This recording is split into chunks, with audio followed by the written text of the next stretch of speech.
Thank you so much for that intro, Audra. And I am really honored to be here with the alumni and the students and any others that are joining in today. This is an incredible time, and it really does demand an exceptional amount of resilience from us. Let me just actually share this one slide real quick, just to say, in addition to some of the resources that you're going to get from Audra and from me, I also have mindfulness resources and LinkedIn if you're interested on my website. So I just wanted to kind of get that one out of the way, as well as this handout. Job search during challenging times is also, I think it was already sent to you. If not, it'll be sent at the end along with the slides. So we'll send you a PDF so you don't have to take vigorous notes. You'll have this as a reminder, because I believe in this work and I really want you to have a takeaway from it that you can implement. Saying a tiny bit more about my background is that I have worked in both higher ed settings at Northeastern and at Harvard School for Public Health. And then I've also currently worked in private practice as an independent career coach, holistic career and life coach. So from time to time, I'm going to share with you personal experiences as well as experiences that I've had with some of my clients to bring it to life and make it more real. But before we even go any further, I like to make things as experiential as possible. So what I'm going to invite us to do next is actually have you join me in 3 deep breaths. I do these breaths in a very specific way, where I take a long inhale, like 4 counts, and then I hold for 4 counts, and then I exhale for 4 counts. What do you say? Are you willing to join me? I'm hoping you're all nodding your head right now, even though I can't see you. So here's my suggestion, is to uncross your legs if they're crossed and allow your frame to be very upright, but not rigid. We don't want our shoulders up here. We want them upright to open up our chest for really robust breath, but comfortable. So feet square on the ground allows us to feel more grounded. I shut my eyes when I do these. Do whatever you wish. And I'm going to guide you. This is just to allow us to fully arrive in this moment. It also helps us to open up to learning, open our brain up to more information. Okay, so here we go. Deep inhale. Hold, 4, 3, 2, 1, and slow exhale.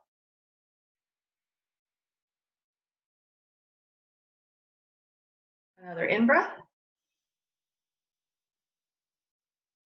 Hold, 4, 3, 2, 1, and exhale.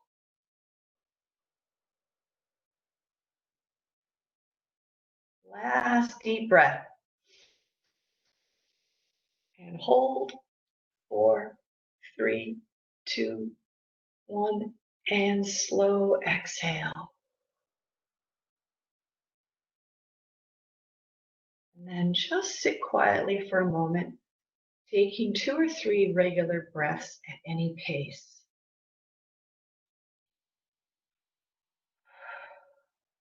Just settling in for a moment.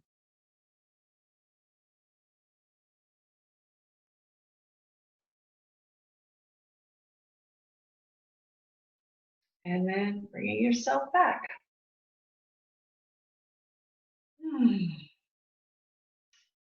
I can't tell you how often I use these. When anxiety starts to ramp up or stress starts to ramp up, let's say I'm at a 9, if I take these 3 deep breaths, I can get myself down a notch or 2. It's a pretty powerful practice. So what I want to do now is I want to connect with you and find out who you are, where you're located, and I've got one specific question to ask, and that is, I'd like to know what you're grateful for. Part of tonight has to do with positive psychology as a tool and a practice. So thinking about things you're grateful for allows us to tap into that attribute, that skill, really. So it can be very simple. You can be grateful. For me right now, I'm thinking about how I'm really grateful that I can walk in my neighborhood. I can get outside. I really appreciate that I can go for a walk right outside my door. You might be thankful for your health. You might be thankful for family, for friends. They can be really, really small things. I went out late, meaning like 10 o'clock last night to look at Venus. It's supposed to be very bright in the sky. So I'm appreciative that I could go out and I could check that out. So we're going to open up that chat box and have you just share at whatever level you wish. But I'd love to know where you're located. You're probably all across Rhode Island, and some alums are elsewhere.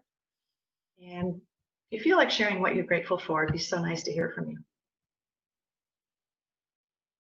And for those who are viewing on a phone, if you don't see the chat box, you'll see Q&A. So usually at the bottom of your phone, there are 4 different bubbles that have the phone, the camera, and then 3 dots. And in that one, there's a Q&A section.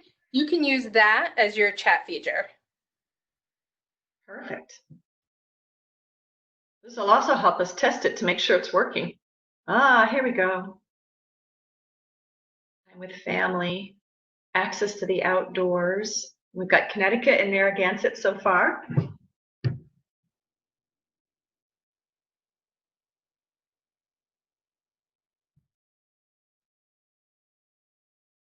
And we have Nashua, grateful to live in a beautiful area. That's wonderful. I think we have an outside theme so far. I'll wait a moment to see if anybody else wants to weigh in. While you're weighing in, I'll share that when I was a grad student, my second year, I was really struggling, lost, confused, all kinds of things. But I kept a gratitude journal and I wrote 3 things I was grateful for every night before bed. Once in a while I had a little sarcasm on and I might say like, oh, that the sun came up. But most days I could find 3 things I was grateful for. What I loved about it is it allowed me to go to sleep thinking of the positives rather than being consumed by the negatives. Let's see, we've got Pawtucket and grateful for a safe home. All right. I'm going to check Q&A again. Good. All right. There's also somebody from South Kingstown who is grateful for health and a summer job that's been postponed. Another person from Upton, Mass, grateful for health. So I think that's another wonderful theme. We have 20 different participants on the call, so I think we have a good amount of places represented. Excellent. All right, so I'm going to move on, and really what today's theme is this: stress. But not just stress. We'll also be talking about mindfulness-based tools to reduce your stress, positive psychology, which has nothing to do with puppies. I just found them really cute and they made me smile. So I wanted to share them with you to maybe make you smile as well. And the other topic for today is going to be a bit of neuroscience. So talking about the brain and the nervous system. That's what's on tap. But let's just take a quick poll, and you can use the chat function for this, and you're going to just add in a quick number. From about 5 years ago, I found this statistic. What percentage of Americans said this was true in 2014, that stress has a negative impact on my personal and my professional life, both? What do you think? And you can just add a number into chat. Is it 15%? We know these numbers are all much higher today. Even before the COVID-19 pandemic, these numbers were already high. But what do you think they were back in 2014? We'll just see if people want to pop in and take their guesses in the chat function. Yeah, everybody's onto it. It was 48%. I'm just going to go right for it. Said that stress has a negative impact on my life. So half of Americans said that 5 years ago. Now, they also said, I'm often under stress at work. 30% of people said that was the case often. So stress is a huge issue in our country and around the globe.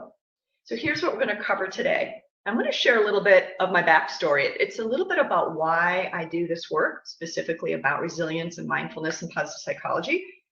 We're going to find out, ask you to actually think about your key stressors. How does stress actually affect us? And then we'll talk about tapping into mindfulness and positive psych, a little bit about visualization tools. And we'll close with, let's just say you have some really tough career-related decisions that you have to make coming up. I want to give you a tool to help you with those decisions, and close with 2 seconds talking about a wellness strategy, which is really just a reminder about things you already know. So first, my backstory. So mindfulness began for me, or really started to amp up when I went to grad school at Salve Regina, Master's in Holistic Counseling. When I graduated, I got to work as a career coach at Northeastern University. I started integrating these mindfulness principles and other holistic practices into my coaching appointments. Other career coaches thought these were really interesting tools, so I started to present them regionally in conferences. And then a very, very hard year hit, 2016. And I'm sharing some very personal stuff when I talk about this, because there's so many of you that are suffering right now or going through really challenging times. And I've been there. And we'll all have times when we're struggling. So 2016, while I was going through a reorg and eventual job loss, I had all these other things happening. 2 trips to the ER, medical leave, 2 car accidents that had nothing to do with the health issues, but did total my car. The second one did. So one of the things I realized after I came out of that 6 months in 2016 was how incredibly powerful my mindfulness and my positive psychology, mindfulness practices and positive psychology principles actually helped me cope. So I realized these are really phenomenal tools, and I need to share them with more than just job seekers. I need to share it more broadly.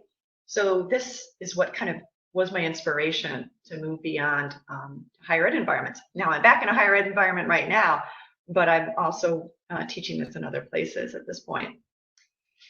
So I'd like to kind of shift and define mindfulness a little bit, and I need your help. I'm going to ask you in a minute to give me some keywords that come to mind when you hear that phrase. This kind of cracked me up. Empty a wine bottle. Well, that's easy peasy. Empty my mind. That's really hard. No clue. So let me just see if anybody's willing, though, to share what comes to mind when you hear this word. So if you don't mind adding into the chat box or into the Q&A. And this is collaborative. There are so many definitions of mindfulness. I'm only going to share with you the APA, American Psychological Association's definition. But let's hear what you think. Anything come to mind? A word, a phrase? Yeah. What do you think of when you hear that?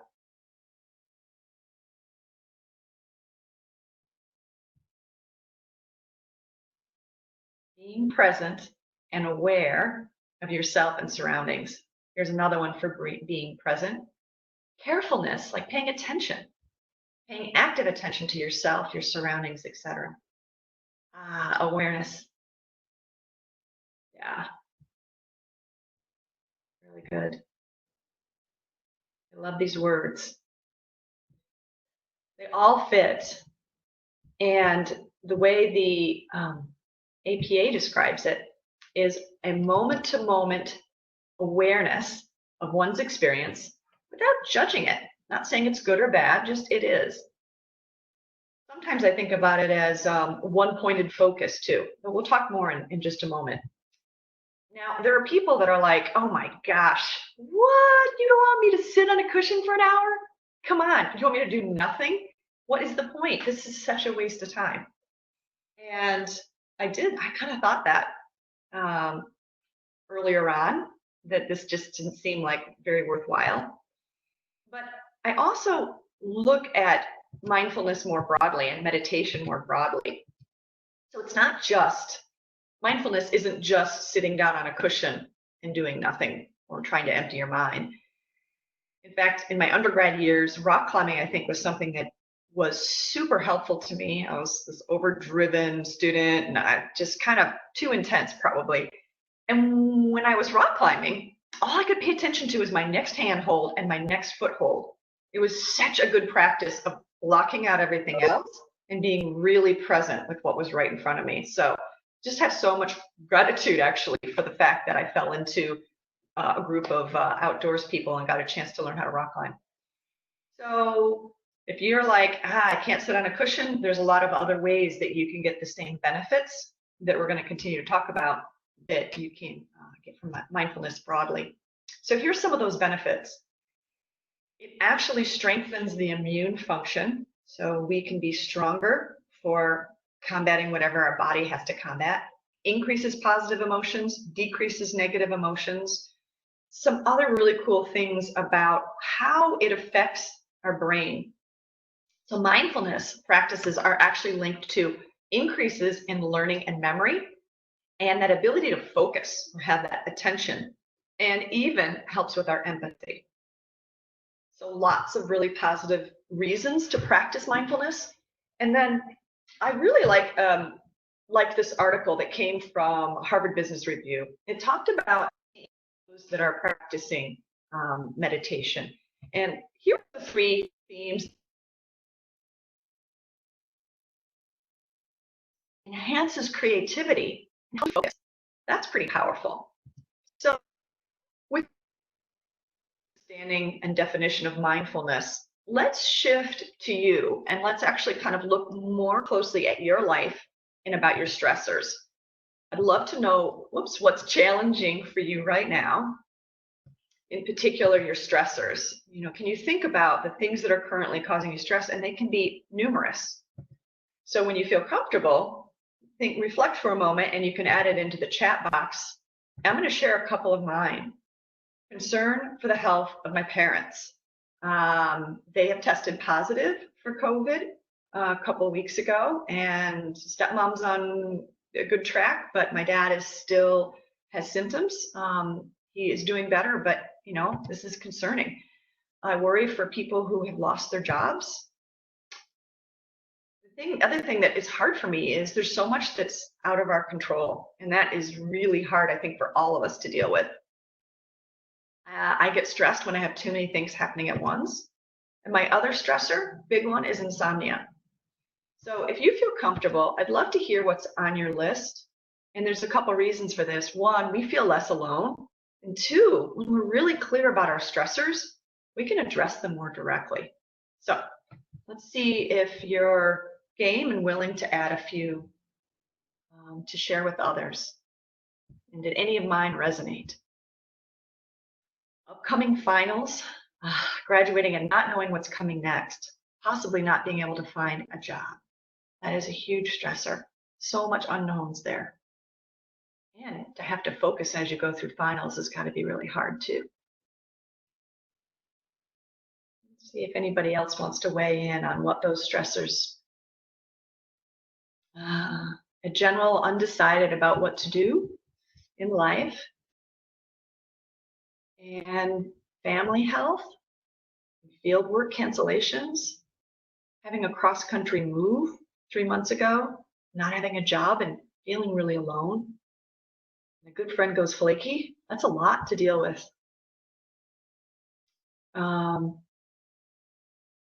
Having a messy house can also be really stressful. Yeah. Let's see if there's anything else popping up for people. I just appreciate hearing that other people have, it's nice when you hear other people have similar struggles to your own. There's another one about family safety and wondering when we're going to feel safe again and being able to go back to routine. Parents and their health, medical bills. Medical bills. To have medical issues and then have to face the bills, it's like a double whammy. It's really hard. So when we look at some of the statistics, well, it's not really statistics, but in this next slide, what you'll see is the American Institute of Stress lists top causes of stress in the US. So this is in general, this is not current, this is pre-pandemic, but look at this: job pressure, money, and health. What I've found really wild about this is those are three things that are all being affected right now in this current climate. And those also happen to be the top stressors, but you can see some of those other ones on there. So the next question though I want to go into is, how does this affect you? You know, I don't know, maybe you can relate to this. What is that? Oh, that's just my mind. So many things happening at once that are challenging. It can feel very fragmented and very intense, is what I'm finding.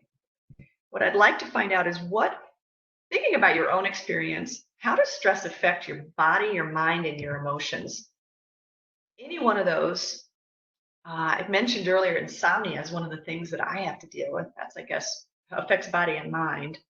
I often feel tense in my tension. I hold my stress in my neck and my shoulders. Maybe some other people do as well.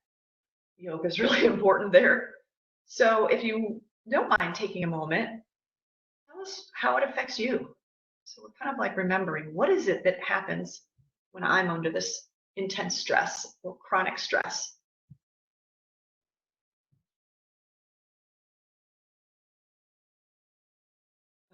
Unfocused and frazzled.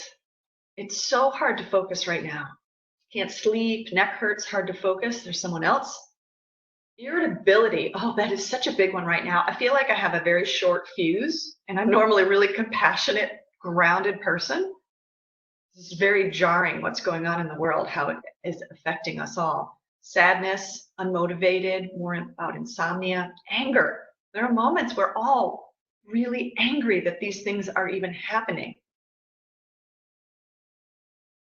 Anxiety, headaches, heart palpitations, bad diet. We don't have time. We don't want to go and make maybe big meals when we just really want some instant gratification, right? And less willing to be active. It's so hard to be active right now. Yes. So sensitivity and going after and the partners and also friends is another one that came up. Negative thoughts that kind of continue to come back. Spiral. There are a load of things associated with stress. This slide is a little, I know it's hard to read, but it's my favorite out of all the slides that I found. This is from naturallymempoweredwellness.com. And especially when I think about job seekers, one of the things I like to bring out is that we have this muddled thinking and impaired judgment. We also have like more narrow thinking when we're under stress. And we're going to go a little bit deeper into the neuroscience and talk about what's going on in your prefrontal cortex. But this is big. Indecision and this worry, okay, can be going on in the mind. Our behavior can be more accident prone, the insomnia, the smoking more, etc. Emotions can range from that irritability to loss of confidence. Okay, especially if you've stayed in the job search for a long time, your confidence can really go down. And stress in our bodies can be those tight muscles, frequent infections, fatigue, skin irritations even. There's so many things chronic stress does to our mind, body, spirit, and emotions and behaviors.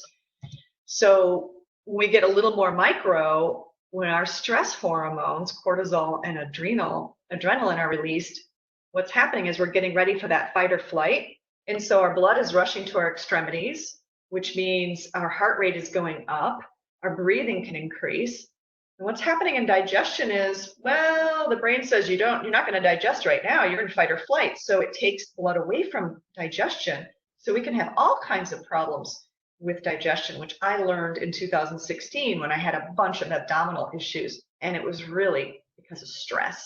I just didn't realize that stress could do that much to my physical body. So this last piece about how it affects us into the neuroscience, is our prefrontal cortex, where we make decisions, is actually shrinking. So we have less capacity under chronic stress because that shrinking of the prefrontal cortex, less capacity to be productive, to make good decisions, to be in our work and in our lives. Then our amygdala, which is where that fight or flight kicks off, it's our fear center, it gets more activated. So we are on guard and we're tense and this amygdala is actually growing when we have chronic stress because it wants to be ready for any new threat. Now, the last brain part we want to talk about is the hippocampus. This is where memory and emotional responses take place. With chronic stress, you have fewer of those new brain cells being made. So if you've gone through a period that's very difficult, you might have memory loss and you might find learning new things can be really difficult. That's because of the hippocampus has been affected. Longer term, this can also cause depression. So it's like, oh, that's where, excuse me, the depression's coming from. That part of the brain. Lots going on. This slide kind of says it in summary. We weaken our prefrontal cortex and we weaken our hippocampus and we strengthen our amygdala in that time of stress. I'm not going to play it today because of time, but you're going to have this PDF and this TEDx or TED Ed. It's about a 6-minute video, how stress affects your brain. It's phenomenal. It is going to reinforce these things we talked about, and it's only going to be a short amount of time. So that's your homework assignment. I know I'm a guest speaker, but you just got a homework assignment is to watch that video when this comes your way. What I find is when I understand what's happening in my body and my brain and my nervous system, it gives me more motivation to be proactive with any kind of stressors. So I'm not going to let myself go into that same state I went into in 2016, where it affected my body and my mind so much. So instead, I really put forward my own wellness strategy and pay attention to when there's too much on my plate and cut things back. And this is what I'm really hoping for each of you, is that you use this as the fuel to ignite the idea that stress isn't something you just push through. It's something that you want to work with. This term self-care sounds so la-di-da. No, it's super important, is what I say. Now, let's pivot a little bit and let's have you think, because everyone on this session tonight has loads of good skills about reducing your stress. So I'm actually going to be quiet for a minute. Gives you a moment to kind of take in the things that you've learned. Pause is really good for us, but I'm going to be quiet and for 2 minutes, 3 minutes, and actually let you think it through. When are you at your best, or how do you best deal with stress? Jot down as many strategies as you can think of. So, 2 minutes, take your time. And also post questions if you have any at any point during the session. We'll stop and grab them. Okay.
take another, 30 seconds or so to think about those. And then pick two that are your favorites, or pick two that are maybe not as frequent that you hear about. If you've got any that are unique, I love hearing those. But anything that you'd like to share, take another few seconds to think about them, and then pick a couple, and if you're comfortable, share with others. We'd love to hear your feedback.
And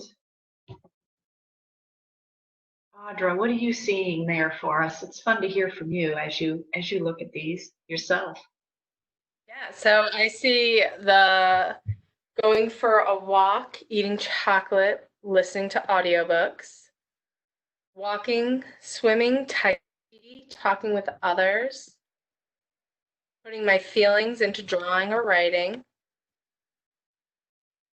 walking, nature, swimming, long walks, and AM and PM gratitude listing, chug water and read something, chatting with close friends and exercise, working out and talking with friends and family. These are so good.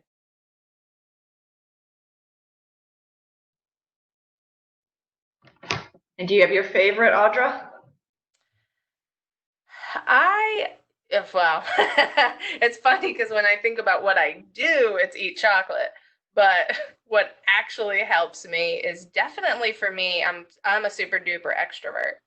So getting to talk to others, I find releases a lot of my energy and is able to calm me down. Being outside slows me down incredibly. So everyone who's talking about the walking, the running, the tai chi, anything outdoors, exercise, the exertion, I think those are my favorite productive ones. So one of the things I'm hearing from you and from others is, it's really a combination of things. It's not like, oh, this one thing is going to do it. And I think it also kind of depends on what the stressor is. If I've got like more aggressive, like I'm angry or I'm pissed off or something like that, then it's like, ooh, that cardio, because I kind of need to vent it. And it's not like that happens that often, but when it does, that cardio is really the best hit. So it's like, yeah, I think one of the best things is to have multiple tools in our toolkit for reducing this stress. And, I think just acknowledgement is that first step. Recognizing that stress is a big part of our lives, but it's even more heightened right now. And so address it. Don't let it get this runaway. Don't be like me in 2016, where you started to have like practically like stomach ulcers because of the stress you were under. It's like, yeah, I still had some tools, but not enough. I, really hope that you'll say at the end of this, what can I embed in my life that I can do even in a busy schedule that can reduce my stress even a little bit? So I'm going to go through 10 of my favorites, but really, you've mentioned almost all of them. So this is just reinforcing what you already know. So meditate. I don't sit down and do a seated on a cushion meditation that often in silence, but I really like Insight Timer. It has, I think, 10,000 meditations on it or something crazy like that. There is a guy named Glenn Harrold, Glenn, and then Harold, Harrold. It's mentioned on my handout. He has a mindfulness for anxiety meditation that it's like 25 minutes long. It is my go-to if my anxiety is really high. It is just an amazing one. Everybody's different, but you might just jump in there on one of these apps and explore. I mentioned earlier that it doesn't have to be a guided meditation or sit on a cushion. You can literally do those 3 deep breaths, especially with that pause, because I think that takes us down a notch. Here's what's really also going on. When you take a deep breath, you're sending a signal to your brain that you're safe. When we're not safe, we have a rapid breathing. So it's that opposite. So send a signal to your brain that you're safe so you can move into that parasympathetic nervous system rather than the sympathetic. I'm bringing in more neuroscience, but just realize that even a couple of deep breaths is making a difference in your body and in your brain. We've mentioned this one, and this one's a big one for Audra. It's also a big one for me. And reaching out and connecting with others. When we're vulnerable with other people, it lowers our stress, but it also creates a stronger bond with the other person. So there's this other benefit that's going on. Get outside. Came up many times. Nature is calming. Go for a walk. My wellness strategy includes movement twice a day. So sometimes it's 2 walks. They can be really short, but I get out. I get movement twice a day, every single day. So it could be a cardio and a walk, could be yoga and a walk, could be Tai Chi and a walk, what have you. But walking is super powerful. Even in 10 minutes, we can feel a little bit better. Now, sometimes what I do is walking meditation. You can either pay attention to your feet as they hit the ground, each foot, and walk a little more slowly and really put your sensation, notice the sensation in your feet. That's one way to do a walking meditation. Another way is to choose one of your senses. Sometimes I'll listen. What do I hear today? For this 10 minutes, I'm just going to see what I can hear. Or in the spring, I love to see what colors are out and actually identify, oh, look at that. Look at that red. Look at that lavender. Look at that. If you've got a setting where you can see some of those flowers, that can be such a great way to be mindful because your focus is right there on the visual cue. Earlier today, I was trying to look at shades of green as my focus. I couldn't do it because I kept getting distracted by the color of the flowers. And I said, okay, I'm just going to go back to noticing all the colors. So powerful tool is walking meditation and those different versions. Let me talk a little bit about this one. If you have an interview or a presentation for work or a salary negotiation or something with some intensity that you know is potentially going to cause you some stress, you might consider taking a few deep breaths the night before and actually go through it in your mind's eye. Imagine the interview. Now, you might be like, how are you going to do that? Well, imagine someone's face is smiling. Imagine someone's head is nodding. Imagine some of the words you're going to say. Imagine your own, being in that really sharp outfit, even if it's from the waist up, because it's a video interview. But imagine that you're successful, that you're confident, that you're clear. Run through it in your mind's eye. Now, I bring this up because it's actually used by Olympic athletes. This is linked to a video, so this is your other homework assignment. If you're curious, check out how visualization is being used by Olympic athletes. That's a great, 5-minute video that's on the New York Times to kind of reinforce that this isn't just hocus pocus. It's really grounded and can make a difference for you. So that's one I like to talk about. We've already mentioned crank up cardio because of those endorphins that get released. On the handout that we sent to you, there is a list of some websites, including the YMCA, that have really quick. I've got a little workout I do in like 12 minutes, or maybe it's 15 from the Y. It's Minute to Win It or something like that. Nothing's needed, and I can do it right in my apartment. So even if we can't get out, or you're in the city, or you don't have access to cardio, you can literally do it with a video. Mini breaks. I'm really big on this. I have read, do not sit more than 90 minutes. If you've got a long project, set a timer so you get up, go get a piece of fruit, go outside, do a stretch. You can do chair yoga, just twisting in your own chair if you don't have time to like do a whole big break. But this resets us, okay? This next one's kind of fun, smile. What I want to share is some research I came across from the University of Kansas. A group of psychologists gathered up about 169 undergraduate students to give them a stress test, but they didn't know, the details of what was going on. Now, what's fun is that half the students were given a chopstick. And if you can see in my video right now, imagine this pen as a chopstick. And when you put a chopstick in your mouth, what happens is you mimic a smile. So half those undergrads had the chopstick in their mouth while doing a stressful activity. The other half did not. What they found was the students with the chopstick in their mouth actually had lower heart rates, which is a sign that they were less stressed. So what this says to me is that, fake it till you make it smile thing, there's some truth to it. But even more so, what I see it as really important to make sure or try to get humor in your day.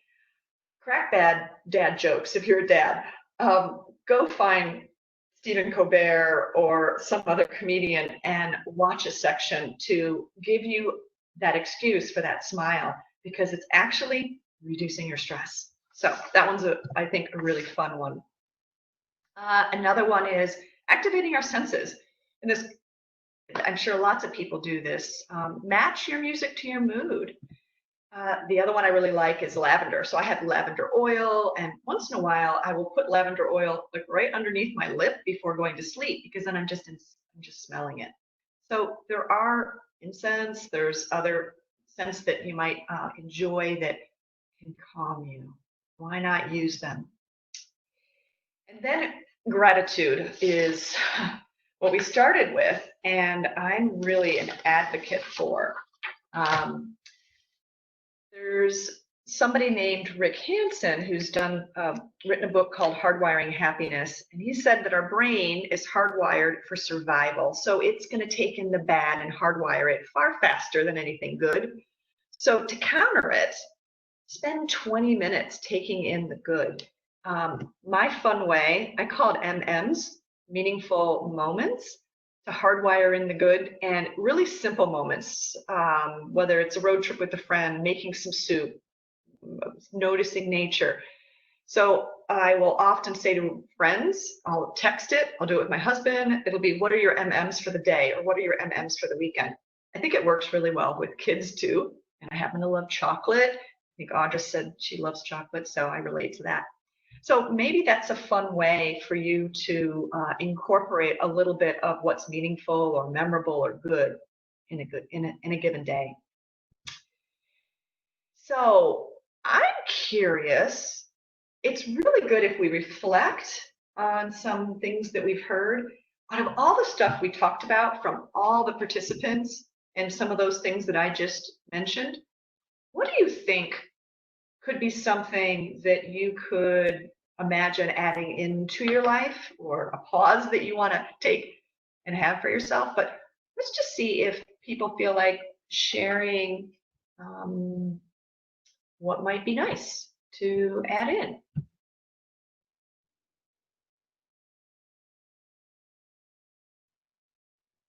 just going to give you a minute to do this.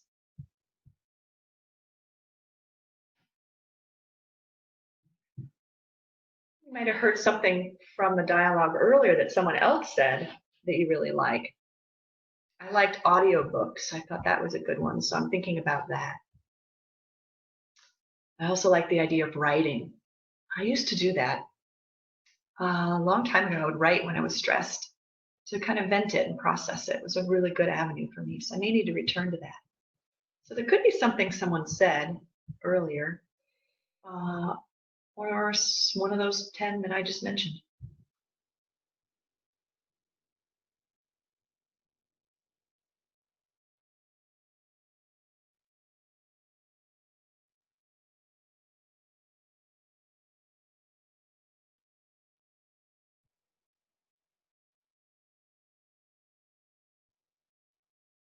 All right, these are fun to see.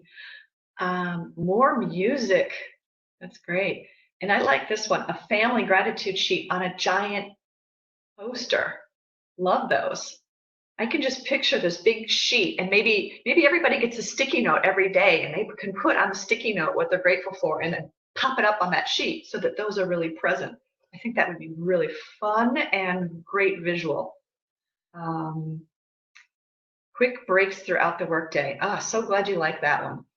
We sometimes feel like we have to just push, but research shows we're more productive if we stop and take a break, reset the brain, give it that refresh moment.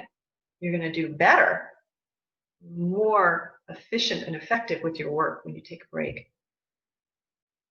So yeah, you might have to even set the timer to remind yourself. So someone also said, pick a sense and pay attention to it. Yeah, what do you smell? What do you see? What do you hear? I think it's really good to do auditory and olfactory because we don't always pay attention to those. So being out on a walk and pulling those in. Or can you feel the sun on your face? Can you feel the breeze on your skin? That could be a way to bring in that sense. Someone else said meditate. And Audra, was there anybody in the Q&A? I didn't have that open yet. So we have two more in the chat. One is starting to journal. And then the other one is a variety. So having a variety of different activities that you could do. Good deal. Yeah, how about you? Anything that you think you might add from that list, or So mine was the giant Post-it. I really like those like presentation Post-its that you stick on the wall. And part of our transition in our house, because I have two children and I'm working from home, is I use those because I at work I have a giant wall size whiteboard and I have to see this stuff up. So I actually have one in the kitchen right now that I've been writing all the words my kids ask me to spell. But it might be a little nicer to have something that has, yeah, let's talk about that one nice thing and have it to keep looking back at, but let that be our big visual. Oh, that is so awesome. And Audra, I'm imagining a bunch of different colored sticky notes all over the place and maybe little doodles, and let them like really get into it. Be fun. All right. Thank you for all of those. The idea here is that you can take action, be more mindful, and be more at ease. What I want to transition into is the topic of decision making is one specific thing that I know can really unnerve us. And you may have some really hard decisions that you've got to make coming up. So whether that is about a move, whether that is about a career shift, whether that is about, do I accept this particular offer? Do I decide to go back to school right now? There's so many decisions that can happen that are big and that are daunting and can be challenging. So for a number of years now, I created this tool a long time ago called the bullseye or target exercise. And I'll tell you about some clients I've used it with. And this is a tool to help you really get some clarity on big decisions. Let's take an example. You could have two offers, not sure which to choose, one offer, not sure if you should say yes. Again, it is allowing you to get some clarity. So let me tell you actually about a specific student that I worked with a number of years ago named Lily. She had a job offer and she just wasn't sure whether or not she wanted to say yes. The organization was Teach for America, and she landed a job in Chicago. Now, sometimes I ask, what are some of the positives of this opportunity? Because people know Teach for America. I'm just going to pop these up here so that people can see this and give you a little bit of background so that you'll understand the next couple of slides I put up. Here are just some general things about Teach for America. It's competitive. It lasts for 2 years. You don't have to be in a major, an education major. You get placed in cities across the US. You get help and preparation in training for how to become a teacher, and there's a strong network of alumni. So with that background information, let me tell you what I did with Lily. We sat down and I asked her, I want you to come up with as many positives as possible about this Teach for America job in Chicago for you. And this is very personal. This isn't like, what does society say? This is Lily. What is valuable to you? What we then did is those that were the most relevant to Lily, that were very big positives to her, were at the very center here.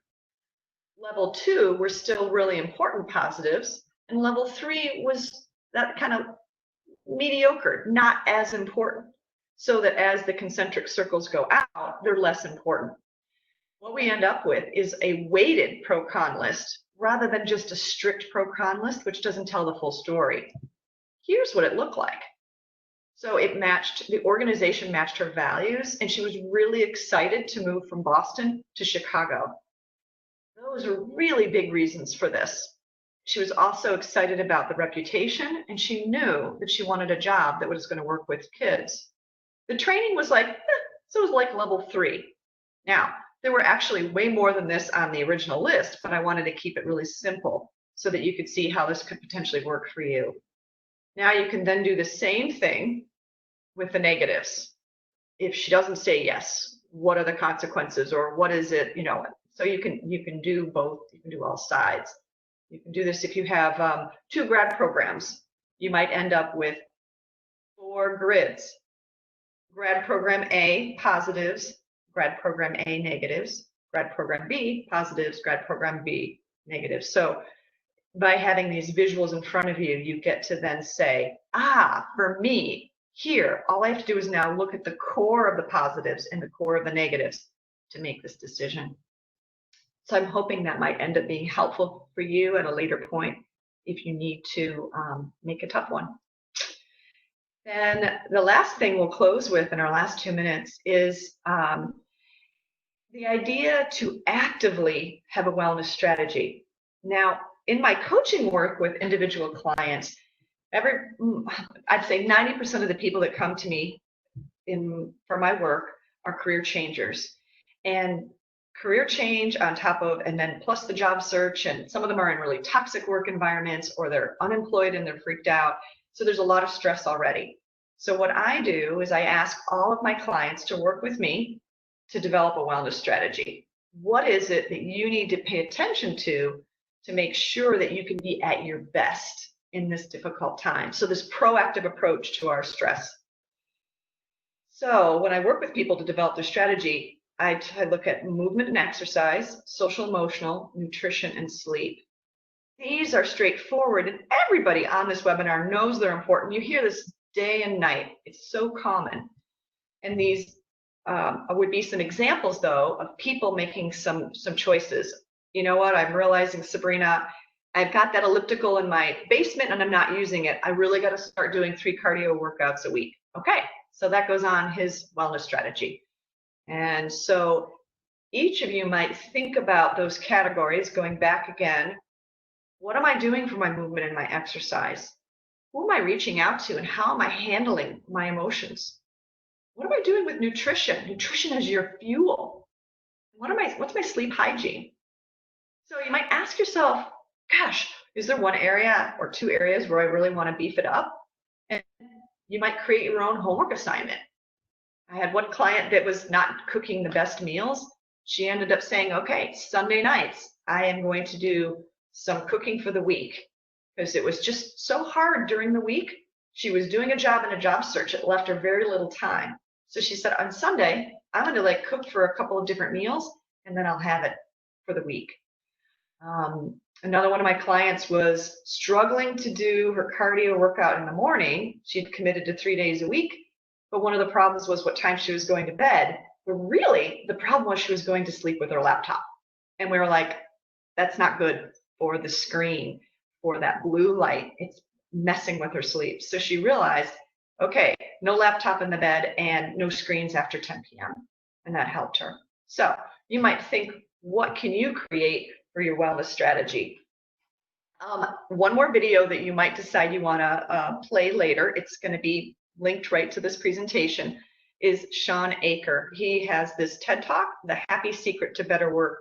I came across it about 2 weeks ago, and when I looked at this final slide he had, I realized, this is what I've been teaching as well. So small changes ripple outward. What he says is you can create lasting positive change by 3 gratitudes, journaling, exercise, meditation, and random acts of kindness. So your homework assignment is to get out your phone, look at your schedule tomorrow, and ask yourself, what can I do to make tomorrow 5% better? Just give yourself 10 seconds to think, is there something you can do that could make tomorrow a little tiny bit better?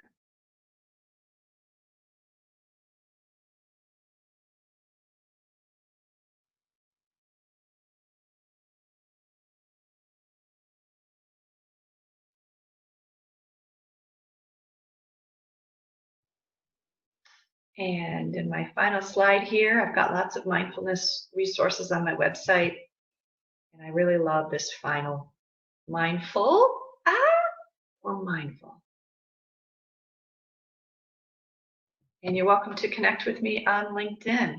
And I think, in closing, we wanted to mention there's an amazing summit happening next week called the Hope Summit. Audra can probably include it in this when she sends out the PDF. This is a free summit, 5 days long, with all kinds, 71 guest speakers. I happen to be one of the guest speakers.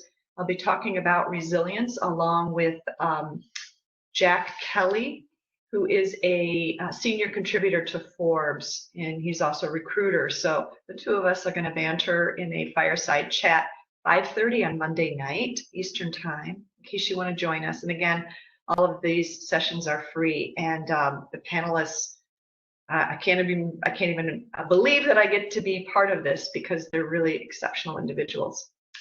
All right, let me turn it back over to Audra for any final wrap-ups or any final questions. And we're at 7:03, but I think we did well to end on time.